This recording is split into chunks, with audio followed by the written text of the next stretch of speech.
आदित्यवर्णं तमसा परस्तात् तमेव विदित्वा अतिमृत्युमेति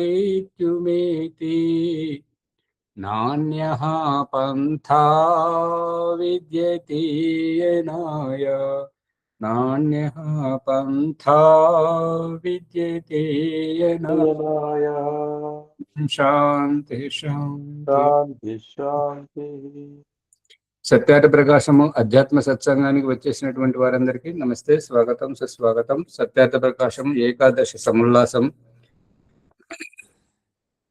ఇక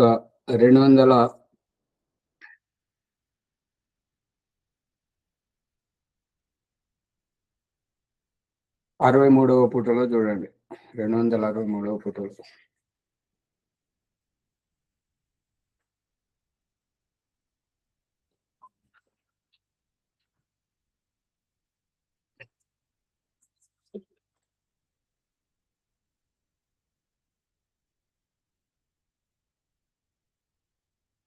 ఇప్పుడు వైష్ణవ బంధము కదా.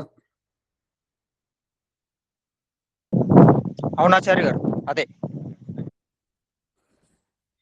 ప్రశ్న. వామ మార్గులు శైవులు మంచివారు కాకున్నా పోనేడు, వైష్ణవులు మంచివారేనా? శైవులు మంచివారు కాకున్నా సరే, వామ మార్గులు శైవులు మంచివారు కాకపోతే సరే, మరి వైష్ణవులు మంచివారేనా అంటే ఉత్తరం, వీరును వేద విరోధులగుట వలన వారికంటరు మిక్కిలి చెడ్డవారే. వైష్ణవులు కూడా శైవులు వామ మార్గుల కంటే కూడా మిక్కిలి వేద విరుద్ధులు, వేదమును విరోధిస్తుండడం వల్ల వారికంటే మిక్కిలి చెడ్డవారు. ప్రశ్న. ఇదంతా అయిపోయింది కదా. నమస్తే రుద్రమన్యవే శివాయ, ఇదంతా అయిపోయింది. బైరాగి శిష్యులు.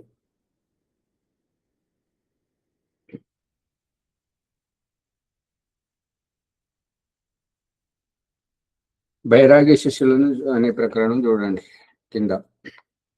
ఒక బైరాగికి 2 శిష్యులుండిరి. వారు ప్రతిదినము గురువు పాదముల నొత్తి సేవ చేయువారు. ఒకడు కుడికాలు, రెండవ వాడు ఎడమకాలు తమ సేవ్యములుగా నుంచి సేవ చేయుచుండిరి. ఒకనాడు శిష్యులలో ఒకడు దుకాణమునకు వెళ్ళిన సమయమున రెండవ శిష్యుడు గురు సేవకు వచ్చి తన కాలికి సేవ చేయదొడగెను.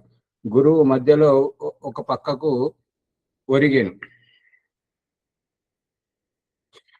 ఒక బైరాగి అనే గురువుకు 2 శిష్యులు ఉన్నారు. వారు చెరొక కాలుకు సేవ చేస్తుండేవారు. ఒకడు ఆ పని మీద దుకాణానికి వెళ్ళాడు. ఆ రెండవ సేవకుడు గురువుకు సేవ చేసుకుంటున్న తరుణంలో గురువు గారు బెల్లకిల పడుకున్న అతను ఒక పక్కకు తిరిగాడు. అది విషయం. అప్పుడు అతని ఒక కాలు రెండవ కాలు మీద పడాను. పక్కకు తిరిగినప్పుడు ఒక కాలు మీద ఒక కాలు పడడం సహజం. శిష్యుడు అది చూసి తాను సేవించు కాలు మీద రెండవ శిష్యుడు సేవించు కాలు పడుట చూచి క్రోధముతో ఒక దండముతో ఆ కాలిపై బలముగా కొట్టాడు. బయటకు వెళ్ళినటువంటి శిష్యుని కాలు గురువుకు సేవ చేస్తున్నటువంటి అతని కాలు మీద పడేసరికి అతనికి కోపం వచ్చిందన్నట్టుగా ఆ విషయం ఇక్కడ చెప్తున్నాడు.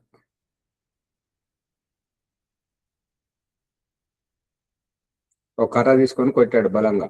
అంతటా ఆ గురువు లబ్బున మొత్తుకొని, అరే మూర్ఖ, అదేమిటిరా అన నేను సేవించిన అంటే, అరే మూర్ఖుడు అదేంటి అట్లా కొడుతున్నావు అని గురువు అన్నాడు. అప్పుడు శిష్యుడు ఏమన్నాడంటే, నేను సేవించు కాలు మీద వాడు సేవించు కాలు పడుట నేనెట్లు సహింపగలను అని.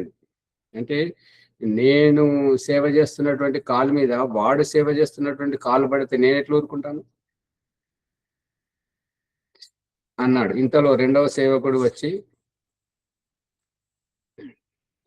తాను సేవించు కాలు వాచియుండుట చూసి, స్వామి కాలు వాచినదెలా అని అడుగగా బైరాగి గురువు జరిగిన సంగతి చెప్పగా, వాడు కినుకతో పలకక లేచి వెళ్ళి ఒక కర్ర తీసుకొని వెనుక ముందు చూడక రెండవ కాలుని మోదనారంభించాను. ఇంతట్లోనే ఆ బయటకు వెళ్ళినటువంటి సేవకుడు వచ్చాడు. తాను సేవ చేస్తున్నటువంటి స్వామి యొక్క కాలు వాచిపోయి ఉన్నది చూసి ఆశ్చర్యంగా ఇది ఎలా జరిగింది, ఏమైంది అని అడిగితే గురువు జరిగినంత వీడు కొట్టాడని చెప్తాడు అనమాట. ఇక అతడు ఏమీ అనకక ఏమీ మాట్లాడక వెళ్ళి ఒక కర్ర తీసుకొని వచ్చాడు అన్నట్టుగా. వచ్చి ఆ రెండవ కాలును అంటే తన కాలును వాచిపోయేటట్టుగా అతను కొట్టాడు కదా, ఆ రెండవ కాలును ఏదైతే దెబ్బ తగలకుండా ఉన్నదో తన రెండవ శిష్యుడు సేవ చేస్తున్నాడో దానిని అతడు మోదుతున్నాడు అన్నట్టుగా. మొదటి శిష్యుడు అది చూసి అతడు ఒక దుడ్డు కర్ర తీసుకొని చెరి యొక్క కాలు మీద బడితలతో బాధను ఆరంభించారు. గురువు బొబ్బలు పెట్టి ఏడవను ఆరంభించాడు. ఎవరు కొట్టిన దెబ్బ మాత్రమైతే గురువుకు తగులుతుంది కదా, అందు గురించి శిష్యులు కొట్టిన దెబ్బలకు గురువు ఏడుస్తున్నాడు. ఆ కోలాహలము విని జనులు గుమిగూడి సాధుజీ ఇది ఏమి అని అడిగి తెలుసుకొని వారిలో ఒక బుద్ధిమంతుడు బైరాగుని శిష్యుల బారి నుండి తప్పించాను. శిష్యులను సంబోధించి మూర్ఖులారా చూడుడు, ఈ కాళ్ళు రెండును మీ గురువుకు చెందినవే కదా. మీరు సేవ చేసిన గురువునకు సుఖము కలుగును, ఆ కాళ్ళను కొట్టిన బాధ కలుగుతున్నది, మీ గురువునకే కదా అని ఉపదేశించాను. ఒక గురువును సేవించుటలో ఈ శిష్యులు అజ్ఞానముతో చేసిన లీల వల్లనే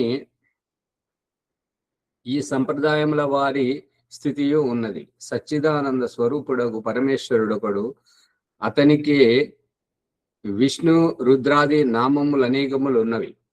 వీని సత్యార్థములను ప్రథమ సమల్లాసమున వివరించి ఇంటిమి. ఇప్పుడు ఏమంటున్నాడంటే దయానంద సరస్వతి, ఒక గురువుకు సేవ చేసినటువంటి శిష్యుల లీల అంటే వ్యవహారము మాదిరియే ఈ మత సంప్రదాయముల వారి బౌద్ధిక స్థితి ఉన్నది అని చెప్తున్నాడు అన్నట్టు. సచ్చిదానంద స్వరూపుడకు పరమేశ్వరుడు ఒక్కడు, అతనికే ఈ విష్ణు రుద్ర శివుడు అనేటువంటి అనేక నామములు ఉన్నవి, అనేక పేర్లు ఉన్నవి. వీని సత్యార్థములను ప్రథమ సమల్లాసమున వివరించి వచ్చాము. ఆ సత్యార్థముల ఎరుగక శైవ శాక్త వైష్ణవాది సంప్రదాయముల వారు పరస్పరం ఒకరి నామము మరొకరు నిందించుకొనుచున్నారు. ఈశ్వరుని యొక్క సత్యార్థములను తెలుసుకోలేక వైష్ణవులు అంటే ఒకరని, శైవుడు అంటే ఇంకొకరని, ఈ బ్రహ్మ అంటే మరొకరని, ఈ రకంగా ఒక్కొక్క పేరుకు ఒక్కొక్క వ్యక్తిని ఊహించుకొని పరస్పరము ఒకరినొకరు నిందించుకొనుచున్నారు. మందమతులై కొంచెమైనను తమ బుద్ధిని విశాలమునర్చి ఆలోచింపరు. అంటే ఇది ఎవరు కూడా మిడిమిడి జ్ఞానంతో ఉన్నారే కానీ ఎవరు కూడా విశాల దృష్టికోణంతో ఈ పేర్లు అనేటువంటి శరీరాలకు పెట్టినటువంటి పేర్లు కదా, మరి ఆ పేర్లు గలటువంటి వ్యక్తి ఎవరు అనేటువంటిది తెలుసుకోకుండా కేవలము మందబుద్ధితోటి అంటే అవికసిత బుద్ధితోటి పరస్పరం కొట్లాడుతున్నారు.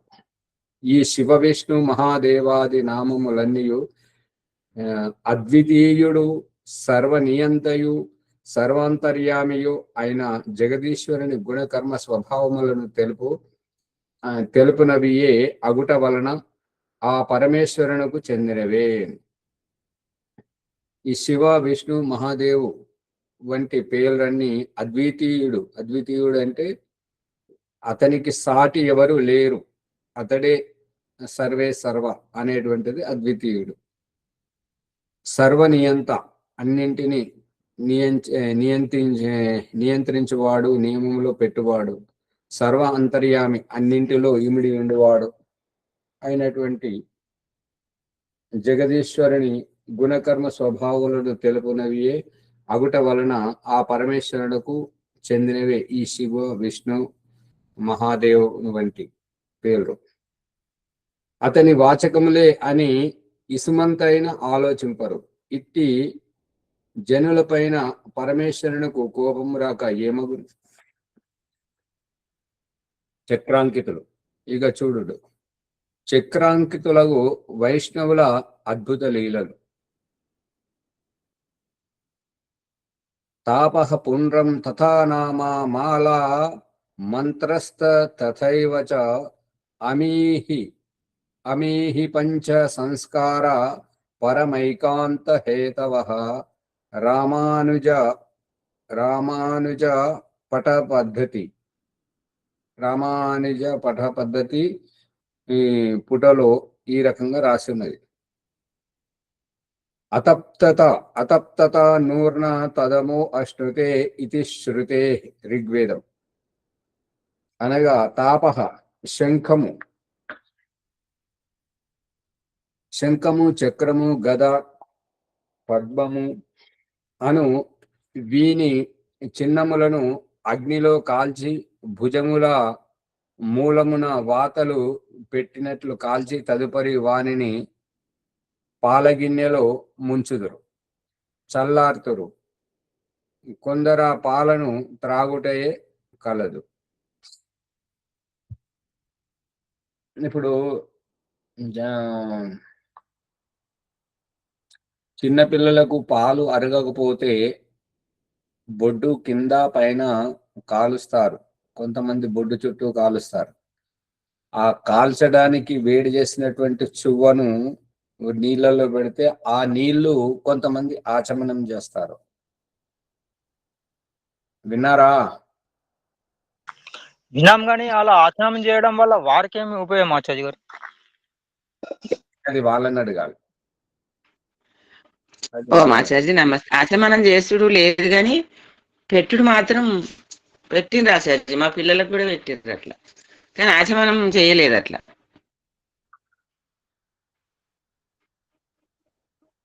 చేస్తారు, ఊర్లలో ఆచమనం చేస్తారు. ఆచమనం చేయడం అనేటువంటిది అది సరైనటువంటి పద్ధతి కాదు, అలా చేయకూడదు. అలా ఆచమనం చేసినటువంటి వారి గర్భస్రావం అయ్యేటువంటి పిండములను తినేటువంటి వారి స్థితి ఇద్దరిది ఒకటే కదా. గర్భస్రావం చేయించి ఆ పిండాలను తింటారు కొంతమంది. రెండు ఒకటే ఎలా ఆచార్య? అదంటే ఆ పిండాలను తీసి 2 మాసాలు 3వ మాసం పిండం తీసి వారు పూల తోటలో వేసి లేదా నేరుగా తింటున్నారు.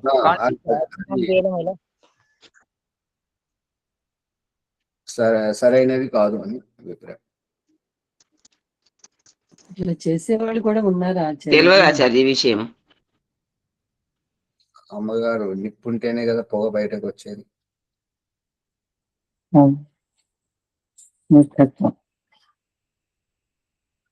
చూడు, వారు ప్రత్యక్షముగా మనిషిని మాంసము స్వాదును రుచి చూతురన్నమాట. వీళ్ళు ఈ రకంగా రుచి చూస్తే వేరొకరు ఏమంటారేనంటే, ఒక సామెత ఉన్నది కదా, అన్నప్రాసన రోజే ఆవకాయ బద్ద పెట్టి తినిపించడానికి ప్రయత్నం చేశారంట.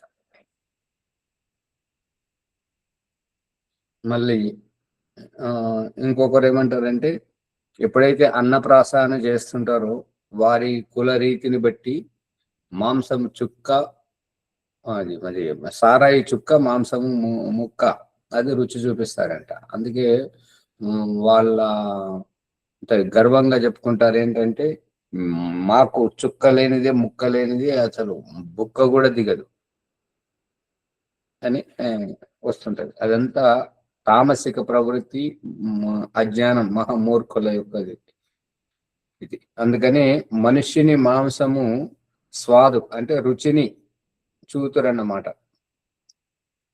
వీళ్ళైతే ఈ రకంగా కాల్చి ఆ పాలల్లో వాటిని చల్లార్చి ఆ పాలను ఆచమనం చేయడం, ఇట్టి దుష్కర్మలునర్చి పరమేశ్వరుడి ప్రాప్తి అభిలషించుచున్నారు. ఇటువంటి పాపాలు చేస్తుంటారు, మళ్ళీ పరమేశ్వర ప్రాప్తి గురించి ప్రాప్తి కావాలని ఆశిస్తుంటారు. శంఖ చక్రాదులతో శరీరమును కాల్చి ముద్రలు వేసుకొని పోయిన పరమేశ్వరుడు ప్రాప్తింపడని నమ్ముచున్నారు. ఏలయనగా కాల్చుకున్న ఆమహ పక్వము కాదట. ఇప్పుడు వీళ్ళు మోచేతులకు, భుజాలకు, మణిబంధము దగ్గర ఇవన్నీ ఛాతీలు, కంఠము, మస్తకము అన్నిటి దగ్గర విభూతి పెట్టుకుంటారు. ఈ నేడు విభూతి పెట్టుకుంటున్నారు. ఆనాడు పరమ భక్తితోటి వారికి ఏం చెప్పారంటే ఈ శంఖ చక్ర పద్మాలను అన్నింటినీ కాల్చి శరీరం మీద వాతలు పెట్టుకునేటువంటి వారు. అట్లా పెట్టుకుంటే ముక్తి కలుగుతుందని వాళ్ళు అన్నారు. కానీ ఇక్కడ ఏమంటున్నారంటే శంఖ చక్రాదులతో శరీరమును కాల్చి ముద్రలు వేసుకొనకపోయినా పరమేశ్వరుడు ప్రాప్తింపడు. అంటే వేసుకుంటేనే పరమేశ్వరుడు లభిస్తాడు అనేటువంటిది. సాధన చేస్తే కాదు, మరి తపస్య చేస్తే కాదు, కేవలం ఈ శంఖ చక్ర పద్మాలను కాల్చుకొని శరీరం మీద వాతలు పెట్టుకుంటే ఈశ్వర ప్రాప్తి కలుగుతుంది. ఇప్పటికీ ఆచార్య బ్రాహ్మణులు అట్లనే చేసుకుంటారు. వాళ్ళు శంఖం చక్రం ఇట్లా కాల్చుకుంటారు శరీరం మీద, వాళ్ళకి ఉంటాయి. అది నాకు అటువంటి వాళ్ళు దొరకలేదు. ఈ పూసుకునే బ్రాహ్మణులు కాదు, వైష్ణవులే. ఆచార్య గారు చిన్నజీర స్వామి గారు కూడా వారు అలాగే చేస్తుంటారు. వాళ్ళందరికీ శంఖ చక్రాలు వేసుకుంటారు. చిన్నజీర స్వామి భక్తులందరికీ శంఖ చక్రాలు. అట్లా ఉంటేనే గుర్తింపు ఆచార్య, మార్కెట్ అనే గుర్తింపు ఉంటదట, లేకుంటే ఉండదట. నేను చూడలేదు, నాకు తెలియదు ఆ విషయం. రాజ్యమున బంట్రోతులు రాజ్యమునకు సంబంధించిన బిల్లలు పట్టీలు ధరించిన వారిని చూచి రాజపురుషులుగా ఎంచి జనులు భయపడదురు. అంటే ఇది మరీ ఘోరం. బంట్రోతులు రాజ్యమునకు సంబంధించిన వారు ఈ బిల్లలు పట్టీలు ధరించుట వలన వారిని చూసి రాజపురుషులుగా భావించి జనులు భయపడుతున్నారు. అంటే ఇంకా అది వారికి చిహ్నం కదా. అంటే ఎప్పుడెప్పుడు వారికి అధికారం లభిస్తే వారు అవి ధరిస్తుంటారు. అవి ధరించినటువంటి వారు పోలీసులు అని చెప్పేసి. ఇప్పుడు సివిల్ డ్రెస్ లో ఉన్నటువంటి వారిని ఎవరు గుర్తుపట్టరు, కానీ వాడు దొంగ అయినా సరే డ్రెస్ లో ఉంటే మాత్రం పోలీస్ అని చెప్పేసి భయపడతారు. అది ఆ బిల్లలు అటువంటివి. అట్లే చక్రాంకితులను చూచి యముడు అతని సేవక గణం భయపడదురట. అమ్మో, ఈ చక్రాంకితులు అంటే ఎవరైతే శంఖ చక్రాలు కాల్చుకుని శరీరం మీద బాతాలు పెట్టుకుంటుంటారో వాళ్ళను చూసి యముడు అతని సేవక గణం అందరూ భయపడదురట. మరియు ఇట్లా అందరంటారు, बाना बड़ा दयाल का तिलक चाप और माल यमदर पै कालू कहे భాయమాని భూపాల్. అనగా భగవంతుని వేషమైన తిలకము, ముద్రలు, మాలలు ధరించుట గొప్పతనం. అందువలన యమరాజు రాజు కూడా భయపడును. ఇది బాగుంది కదా. మరి తప్పు చేసి అవి ధరిస్తే అయిపోతుంటాయి. పుండ్రం నుదిటిపైన త్రిశూలము వలెను, ఊర్ధ్వ పుండ్రము, నిలువు బొట్టు, పంగనామాలు పెట్టుకొనుట, నామము నారాయణదాసు, విష్ణుదాసు మున్నగు దాసాంత నామములు పెట్టుకొనుట, మాల, తులసి మాలలు మున్నగునవి కంఠమున వేసుకొనుట. ఇక 5వది మంత్రం ఓం నమో నారాయణాయ అను ఇట్టి మంత్రములు సాధారణ జనుల కొరకు కల్పించిరి. శ్రీమన్నారాయణ చరణం శరణం ప్రపద్యే. శ్రీమతే నారాయణాయ నమః. శ్రీమతే రామానుజాయ నమః. ఇట్టి మంత్రములు ధనాఢ్యుల కొరకు, మాననీయుల కొరకు వేరుగా కల్పించిరి. చూడు, ఇది ఒక దుకాణముగా లేదా ముఖమునకు తగిన బొట్టు, చక్రాంకితులు, తాపాది పంచ సంస్కారములను ముక్తికి హేతువులుగా అంగీకరించుచున్నారు. పై మంత్రార్థములు. నేను నారాయణునకు నమస్కరించుచున్నాను. నేను లక్ష్మీయుక్తుడైన నారాయణునికి చరణార విందమును శరణుజొచ్చుచున్నాను. శ్రీయుతుడైన నారాయణునకు నమస్కారము అనగా శోభాయుక్తుడైన నారాయణునకు నా నమస్కారము. శ్రీయుతుడగు రామానుజనకు నా నమస్కారమగుగాక. వామ మార్గులు పంచమకారములను అంగీకరించినట్లు చక్రాంకితులు పంచ సంస్కారములను అంగీకరింతురా.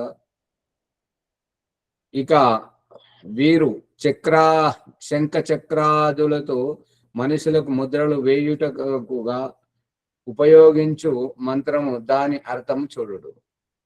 పవిత్రం తే వితతం బ్రహ్మణస్పదే ప్రభుర్గాత్రాని పర్యేషి విశ్వతః అతప్తతనూర్నాతదామో అశ్నుతే శ్రుతాసా ఇద్ వహంతస్తత్ సమాశత తపోష్పవిత్రం వితతం దివస్పదే. ఋగ్వేద మంత్రం అంటున్నాడు. అంటే వాళ్ళ శంఖ చక్రాదులను వాతలు పెట్టడానికి ఈ ఋగ్వేదంలో ఉన్న ఈ మంత్రమును వాళ్ళు చదువుకుంటారంట. బ్రహ్మాండమును వేదములను పాలించు ఓ ప్రభువు, నీవు సర్వసామర్థ్యయుక్తుడవు, సర్వశక్తిమంతుడవు. నీవు నీ వ్యాప్తితో సంసారపు సకల అవయవములను వ్యాప్తమునర్చి ఉంచి తిని. బ్రహ్మాండమును వేదములను పాలించు ఓ పరమేశ్వర ప్రభువా, నీవు సర్వసామర్థ్యయుక్తుడవు, సర్వశక్తిమంతుడవు. నీవు నీ వ్యాప్తితో సంసారపు సకల అవయవములను వ్యాప్తమునర్చి ఉంచి తిని. ఇది వాక్యం కుదరనట్టున్నది, సరిగా చూడండి. నీవు సర్వసామర్థ్యయుక్తుడవు, సర్వశక్తిమంతుడవు. నీవు నీ వ్యాప్తితో సంసారపు అంటే ప్రపంచమంతా సకల అవయవములను వ్యాప్తమునర్చి ఉంచి తిని. అంటే ఉంచేవాడు వేరే, నీవు నీ వ్యాప్తి అని చర్చించే వ్యక్తి వేరే. ఇద్దరు వేరు కదా. అంతే ఆచార్య గారు. అట్టి నీ వ్యాపక పవిత్ర స్వరూపమును బ్రహ్మచర్యము, సత్యభాషణము, శమదమములు, యోగాభ్యాసము, జితేంద్రియత, సత్సాంగత్యము మున్నగు తపశ్చర్యల ఆచరింపక అపరిపక్వమైన ఆత్మాంతఃకరణములు గల వ్యక్తి పొందజాలడు. అంటే ఆత్మ అంతఃకరణము లేని వ్యక్తి పొందుతాడా? మళ్ళీ వాడు ఇలాగే ప్రశ్నిస్తున్నారు కదా ఆచార్య గారు. నీ వ్యాపక పవిత్ర స్వరూపమును బ్రహ్మచర్యము, సత్యభాషణము, శమదమములు, యోగాభ్యాసము, జితేంద్రియత, సత్సాంగత్యము మున్నగు తపశ్చర్యల ఆచరింపక అపరిపక్వమైన ఆత్మ అంతఃకరణములు గల వ్యక్తి పొందజాలడు. ఆత్మ అంతఃకరణం లేకుండా వ్యక్తి ఎలా ఉంటాడు? కదా ఆచార్య, అసలు వ్యక్తి అంటేనే ఆత్మ అంతఃకరణం లేకుండా అసలు వ్యక్తి ఎలా అవుతాడు? తాను ఆత్మ అంతఃకరణం లేని వ్యక్తి ఉంటాడని కాదు, మనుష్య మాత్రులు ప్రతి ఒక్కరు అనేది అభిప్రాయం ఇక్కడ.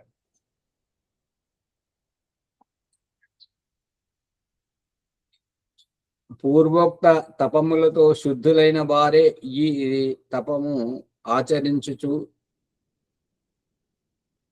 ఈ యొక్క ఆ శుద్ధ స్వరూపమును పొందుదురు. నీ యొక్క ఆ శుద్ధ స్వరూపమును పొందుదురు.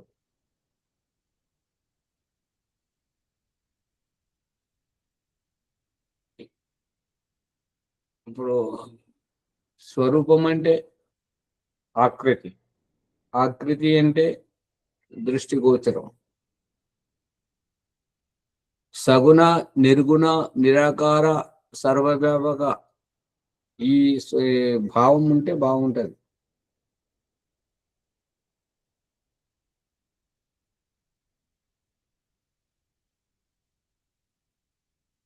నీ యొక్క ఆ శుద్ధ స్వరూపమును పొందుదురు. ప్రకాశ స్వరూపుడవగు ప్రకాశ స్వరూపుడగు పరమేశ్వరుని ఈ సృష్టి యందు విస్తృత పవిత్రాచరణ రూప తపమునర్చు వారే పరమాత్మను పొందుటకు యోగ్యులగుతున్నారు.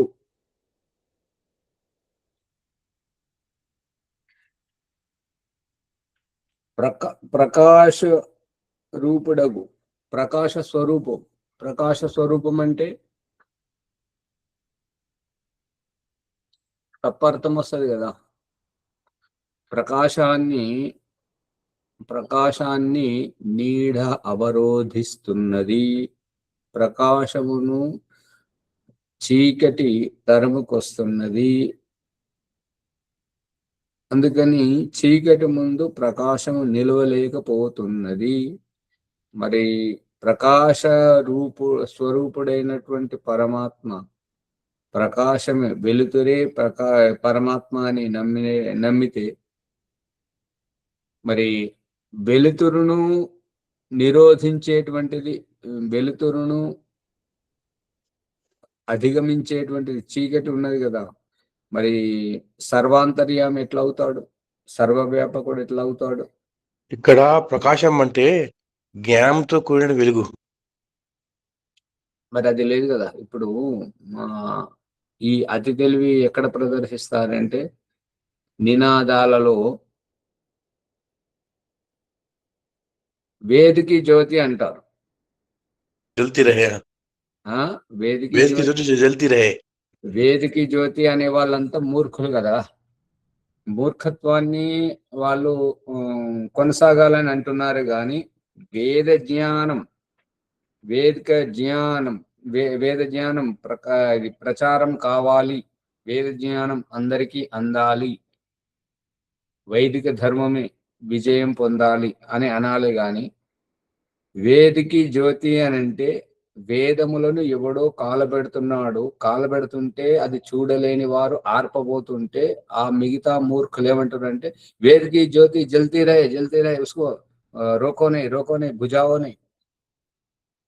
అది ఇప్పుడు ఆరిపోతున్న దీపాన్ని చూసి సంస్కారవంతులు ఏమంటారంటే అయ్యో దీపం మారిపోతుంది, వాళ్ళు తినేది తాగేది తెలిసేటి ముందు ఆ దీపాన్ని కాపాడడానికి ప్రయత్నం చేస్తుంటారు. దీపం వెలగాలి, దీపం ఆర్పకూడదు, ఆర్పకూడదు. అది అందుకని వేదములను వాడు అరబ్ దేశస్థుడు వచ్చి వాళ్ళ సైనికుల స్నానానికి వేణీళ్ళు కావాల్సి వస్తే మన వైదిక సాహిత్యం వేద గ్రంథాలన్నీ కాలబెడుతూ ఉంటుంటే ఈ యొక్క బ్రాహ్మణులు వాళ్ళు శ్రద్ధతోటి వేదాలు కాలబెట్టద్దు, ఆర్పండి అని అంటే వాడు తురుకోడంటాడు. ఏమంటున్నాడంటే ఈ వేదికి జ్యోతి జల్తీ రహే అక్కడికి వెళ్ళి వచ్చింది. ఈ బుద్ధిహీనులైనటువంటి వాళ్ళు ఎవరైతే వేద భక్తులు అనుకుంటారో వీళ్ళు కూడా వేదికి జ్యోతి జల్తీ రహే అంటున్నారు. మళ్ళీ దాన్ని ఇట్లెట్లా అవుతుంది అంటే అప్పుడు చెప్తారు వేద జ్ఞానికి జ్యోతి జల్తీ రహే. మరి అట్లా చెప్పు. ఈ వ్యాఖ్యానం ఎప్పుడు వస్తుంది అని అంటే పట్టుబడి మెసలకుంట అయినప్పుడు అప్పుడు వ్యాఖ్యానానికి పోతుంటారు. అదే మొదలై అట్లా మాట్లాడితే అవునా సార్? అట్లనే అంటారు ఇప్పుడు. అట్లా చెప్తే ఇట్లా అంటున్నారు. అదే మరి అది ముందే చెప్తే మరి ఇదంతా రాదు కదా.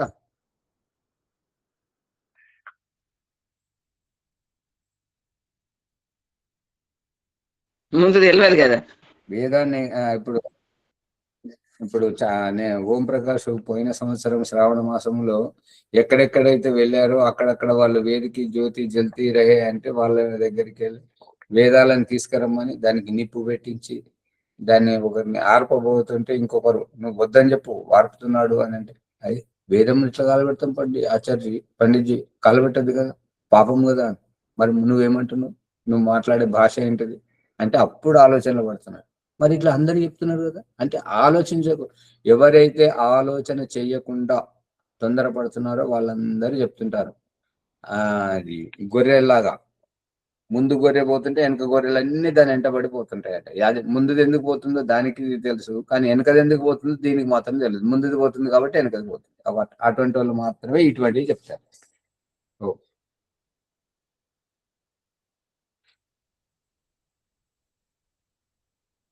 ప్రకాశ స్వరూపుడగు అంటే ఈ ప్రకాశ స్వరూపము ప్రకాశమును నీడ ఆవరిస్తుంది, చీకటి వెలుతురును చీకటి తరుముకొస్తుంది. కాబట్టి ప్రకాశ స్వరూపుడు పరమేశ్వరుడు కాదు, ప్రకాశింపచేసేవాడు పరమేశ్వరుడు కానీ ప్రకాశం పరమేశ్వరుడు కాదనేది నాకు నచ్చింది. అది మీకు యథాయోగ్యంగా మీరు ఆలోచించి స్వీకరించండి. అంటే దీని అభిప్రాయం ఏంటంటే పరమేశ్వరునికి ఎదురు ఉండకూడదు, అన్నిట్లలో అంతటా అతడే ఉన్నప్పుడే అతడు పరమేశ్వరుడు అనబడతాడు. లేదంటే అతన్ని పరమేశ్వరుని ప్రతాపాన్ని ఇంకొకరు నిరోధించేవారు, ఇంకొకరు అడ్డగించేవారు ఉన్నప్పుడు వారు గొప్పవారు అవుతారు, కానీ పరమేశ్వరుడు ఎలా గొప్పవాడు అవుతాడు? చేసేవాడే పరమేశ్వరుడు. ఈ విస్తృత పవిత్రాచరణ రూప తపము అనర్చు వారే పరమాత్మను పొందుట యోగులగుచున్నారు. అంటే ఇటువంటి అన్ని ఎటువంటి సందేహము లేకుండా ఉండేటువంటి ఆలోచనాత్మకంగా ఎవరైతే చదువుతారో వాళ్ళే పరమేశ్వరునికి పొందుటకు యోగ్యులవుతారు. అతప్తస్థలు అర్థం. రామానుజేయాదులు ఈ మంత్రముతో చక్రాంకితులగుట ఎలా సిద్ధపరుచుచున్నారో కొంచెం విచారింపుడు. వారు విద్వాంసుల అవిద్వాంసుల ఆలోచింపుడు. విద్వాంసులందరేని వారు ఇట్టి అసంభవార్థములను మంత్రమునకు ఎలా చేయుదురు అంటే అసంభవమైనటువంటి అర్థములను మంత్రమునకు ఎలా చేస్తారు విద్వాంసులైతే. ఈ మంత్రమున అతప్త తనూహు అను పదమున్నది.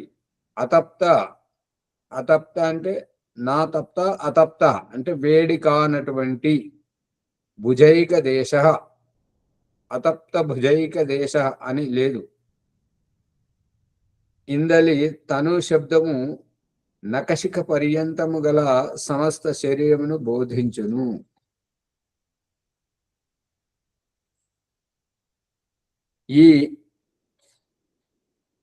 ఈ మంత్ర ప్రమాణముతో చక్రాంకితులు అగ్నితో కాల్చుటయే స్వీకరింతురేని తమ తమ శరీరములను బట్టిలో వేసి తగలబెట్టవలయును. అంటే ఈ భావం బాగుంది, కానీ భాష బాగాలేదు ఇక్కడ. ఈ మంత్ర ప్రమాణముతో చక్రాంకితులు అగ్నితో కాల్చుటయే స్వీకరింతురేని, ఇంతవరకు బాగుంది. ఆ తర్వాత తమ తమ శరీరములను బట్టిలో వేసి తగలబెట్టవలయును, తగలబెట్టుకోవలయును అని ఉండాలి. తగలబెట్టవలయును అంటే పెట్టేవారు ఒకరు, తగలబడేవారు ఇంకొకరు, రెండు అర్థాలు వస్తాయి. అర్థమవుతుందా లేదా?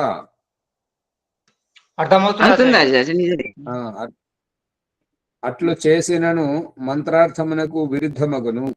ఒకవేళ ఆ రకంగా చేస్తే మంత్రార్థానికి విరుద్ధం అవుతుంటది. ఏలయనగా ఈ మంత్రమున సత్య భాషనాది పవిత్ర కర్మలాచరించుట తపః శబ్దముచే చెప్పబడినది. రితం తపః సత్యం తపోదమస్తపః స్వాధ్యాయస్తపః. తైత్తరీయారణ్యకం. రితం తపః యథార్థ శుద్ధ భావనము, సత్యము అంగీకరించుట, సత్యము చెప్పుట, సత్యాచరణము, మనస్సు అధర్మము వంక పోనీయకుండుట, బాహ్యేంద్రియములను అన్యాయాచరణమునకు పాల్పడనీయకుండుట తపస్సనబడును.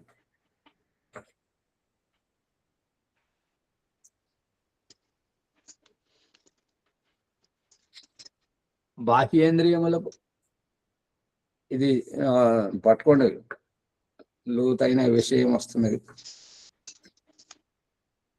రితంతపః అనేటువంటి ఋగ్వేద శబ్దాన్ని విప్పి చెప్తున్నాడు దయానంద సరస్వతి. ఏమంటే యథార్థ శుద్ధ భావము ఏమిటంటే సత్యమును అంగీకరించుట, సత్యము చెప్పుట, సత్యాచరణము,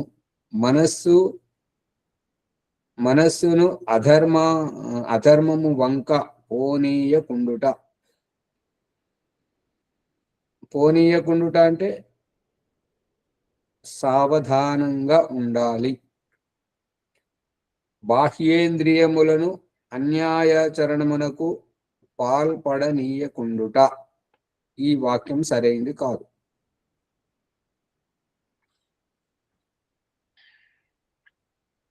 మనస్సు ద్వారా వెళ్ళేది ఆత్మనే, ఈ బాహ్య ఇంద్రియముల ద్వారా వెళ్ళేది ఆత్మనే. అందుకని ఇక్కడ ఎందుకు ఇది సరిగా లేదు అని అంటే, ఇక్కడ రాసిన దాన్ని బట్టి బాహ్యేంద్రియములు సహజంగా అన్యాయాచరణమునకు పోతుంటాయి. నువ్వు కాపలాదారునిగా ఉండి ఆ రకంగా పాల్పడనీయకుండుట తపస్సు అనబడును. నీ ఓపిక, గేట్ కీపర్, వాచ్మెన్ లాగా నువ్వు కాపలా ఉండు. ఇది బాగుంది మొదటిది. కానీ ఇక్కడ మనం అదుపులో ఉంచుకోవాలనే ఇక్కడ అర్థం వస్తుంది కదా ఆచార్య గారు. మొదట మనస్సును అధర్మము వంక పోనీయకుండుట అంటే ఇది కూడా అదే అర్థం వస్తుంటది. కాకపోతే మనసు చేతనము అది పోతుంటది కాబట్టి నువ్వు పోనీయకుండా కాపలా ఉండు, జాగ్రత్త పడు. ఈ బాహ్యేంద్రియములు అన్యాయాచరణమునకు పాల్పడనీయకుండుట అంటే సావధానంగా మసలుకో అనేటువంటిది. ఈ సావధానంగా జాగ్రత్తగా మసలుకోవటమే తపస్సు. అనగా శరీరమును, ఇంద్రియములను, మనస్సును శుభకర్మల ఆచరించుటలో లగ్నము చేయుట. ఇది కూడా బాగాలేదు వాక్యం. ఎందుకు అనంటే శరీరముకు, ఇంద్రియములకు, మనస్సుకు అన్యాయం, అధర్మం, అశుభకర్మల ఆచరించుటలో వాటికి ఇష్టముంటే వాటిని ఇష్టమును నిరోధించి వాటిని అశుభము నుండి శుభము వైపుకు, అన్యాయం నుంచి న్యాయం వైపుకు నువ్వు తీసుకురా అని చెప్పేసి ఆత్మను హెచ్చరించి సతర్కం చేసి అక్కడ కాపలా పెట్టినట్టు అవుతుంది. అర్థమవుతుందా? ఆచార్య గారు అర్థమవుతుంది.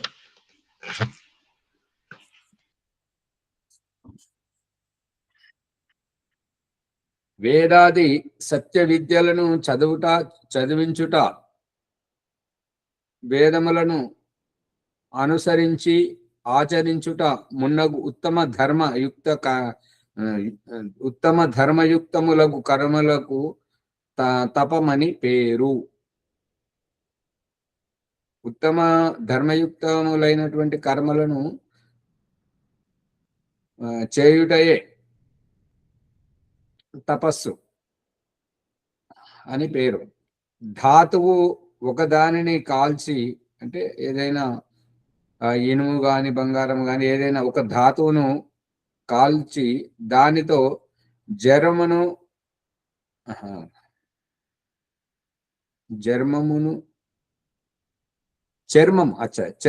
కాల్చుట తపము కాదు.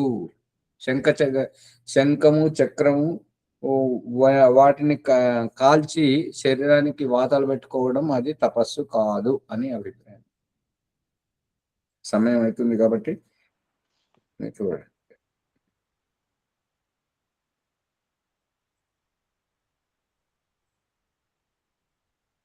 లక్ష్మణ్ గారు ముందుకు తీసుకెళ్ళండి. వాడు ప్రభాకర్ గారు రానట్టున్నారు.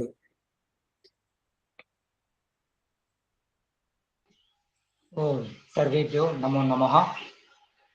సత్యార్థ ప్రకాశము ఏకాదశ సముల్లాసంలో శైవ మతము గురించి అలాగే వామ మతం గురించి వారు ఏ విధంగా శంఖ చక్రాదులను ఆచరించి వారు గ్రహించారో వారు గొప్పవారని, వారు అలా చేసిన వారికి ఇతరులు భయపడుదురు అని, రాజు కానీ ఇతరులు ఎవరైనా భయపడుతురని మనం తెలుసుకున్నాము.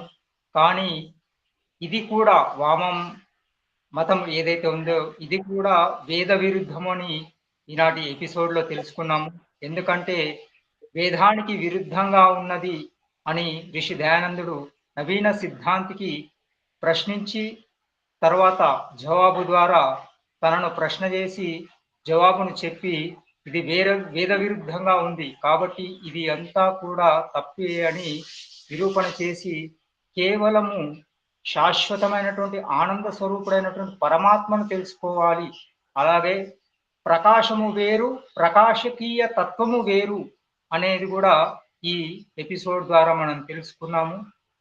అలాగే ఈ శంఖ చక్రాదులు ఎవరైతే ధరిస్తారో యముడు వారి సేవకులు కూడా భయపడుతురు అని కూడా తెలుసుకున్నాము. ఇవి అన్నీ కూడా తప్పుయే.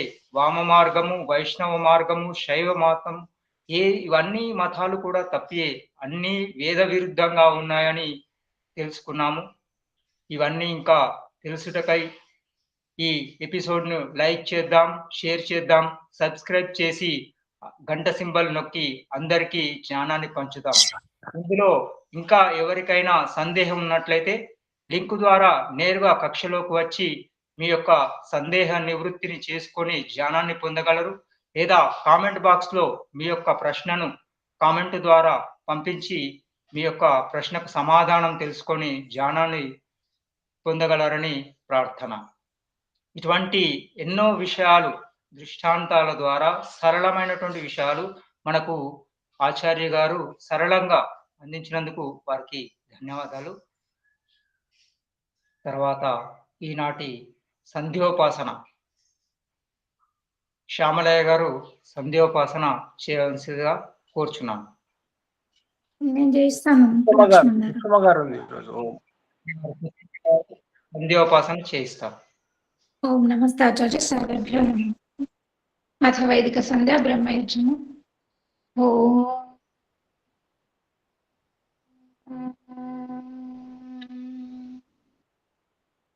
ఓం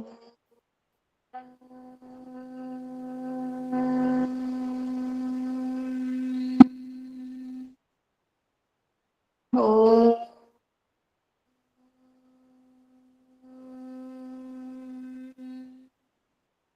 ఓం అమృతోపసరణమసి స్వాహ. ఓం అమృతాపిధానమసి స్వాహ. ఓం సత్యం యశః శ్రీర్మైశ్రీః శ్రేతాం స్వాహ.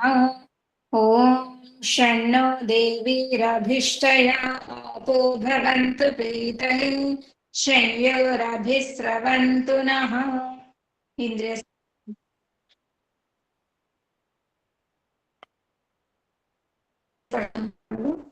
ఓం ఓం ప్రాణః ప్రాణః. ఓం చక్షుః చక్షుః. ఓం శ్రోత్రం మీ శ్రోత్రం. ఫోటో కనబడతలేదు. ఓం నాభిః. ఓం ఇంకా కొంచెం పైకి అనండి. ఓం శిరః. ఓం బాహుభ్యాం యశోబలం. ఓం కరతల కరపృష్ఠే. మార్జన మంత్రములు. ఓం భూః పునాతు శిరసి. ఓం భువః పునాతు నేత్రయోః. ఓం స్వః పునాతు కంఠే. ఓం మహః పునాతు హృదయే. ఓం జనః పునాతు నాభ్యాం. ఓం తపః పునాతు పాదయోః. ఓం సత్యం పునాతు పునః శిరసి. ఓం ఖం బ్రహ్మ పునాతు సర్వత్ర. ప్రాణాయామ మంత్రములు. ఓం భూః. ఓం భువః. ఓం స్వః.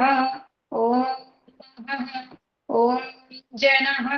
ఓం తపః. ఓం సత్యం. అఘమర్షణ మంత్రములు. ఓం మృతం చ సత్యం చ భేద్ధాతః సోऽధ్యజాయత తతో రాత్రజాయత తతః సముద్రో అర్ణవః సముద్రాదర్ణవాదధి సంవత్సరో అజాయత అహోరాత్రాణి విదధద్విశ్వస్య మిషతో వశే सूर्याचन्द्रमसोद्धाता यथा पूर्वमकल्पयत् दिवं च पृथिवीं चान्तरिक्षमथो स्वः। आचमनमन्त्रम् ॐ शन्नो देवीरभिष्टया आपो भवन्तु पीतये शंयोरभिस्रवन्तु नः। मनसा परिक्रम मंत्रमुలు ओम प्राचीदिगग्निरधिपतिरसितो रक्षितादित्या इषवः तेभ्यो नमोऽधिपतिभ्यो नमो रक्षितृभ्यो नमैषुभ्यो नमयेभ्यो अस्तु योऽस्मान् द्वेष्टियं वयं द्विष्मस्तं भोजं भेदद्मः दक्षिणादिगिन्द्रोऽधिपतिस्थिरष्टिराजे रक्षिता पितरैषवः तेभ्यो नमोऽधिपतिभ्यो नमो रक्षितृभ्यो नमैषुभ्यो नमयेभ्यो अस्तु योऽस्मान् वेष्टियं वयं द्विष्मस्तं भोजं भेदद्मः प्रतीचीदिग्वर्णोऽधिपतिः पृदाको रक्षितान्नमिषवः तेभ्यो नमोऽधिपतिभ्यो नमो रक्षितृभ्यो नमैषुभ्यो नमयेभ्यो अस्तु योऽस्मान् वेष्टियं वयं विष्मस्तं भोजं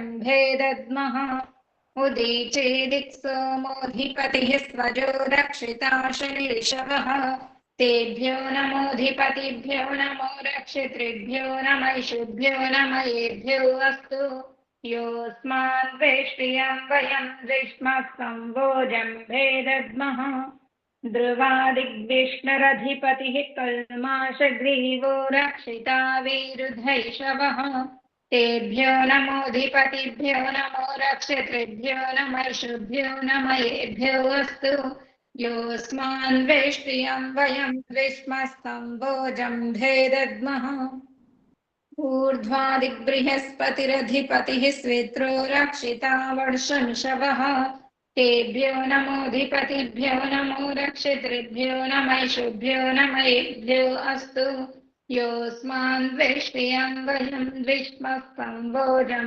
भेदद्मः उपस्थानमन्त्रमुలు जातवेदसे सुनवामसो ममराति यतो निदहाति वेदः सनः पर्षदति दुर्गाणि विश्वानावेव सिन्धुं दुरितात्यग्निः चित्रं देवानामुदगादनीकं चक्षुर्मित्रस्य वरुणस्याग्नेः आप्राद्या वा पृथिवी अन्तरिक्षं सूर्य आत्मा जगतस्तत्सुषश्च उदत्यं जातवेदसं देवं वहन्ति केतवः दृशे विश्वाय सूर्यम् उद्वयं तमसस्परिस्वः पश्यन्त उत्तरं देवं देवत्रा सूर्यमगन्मज्योतिरुत्तमम् प्रायश्चित्तमन्त्रम् तच्चक्षुर्देवहितं पुरस्तात् शुक्रमुच्चरत् पश्येम शरदः शतं जीवेम शरदः शतं शृणुयाम शरदः शतं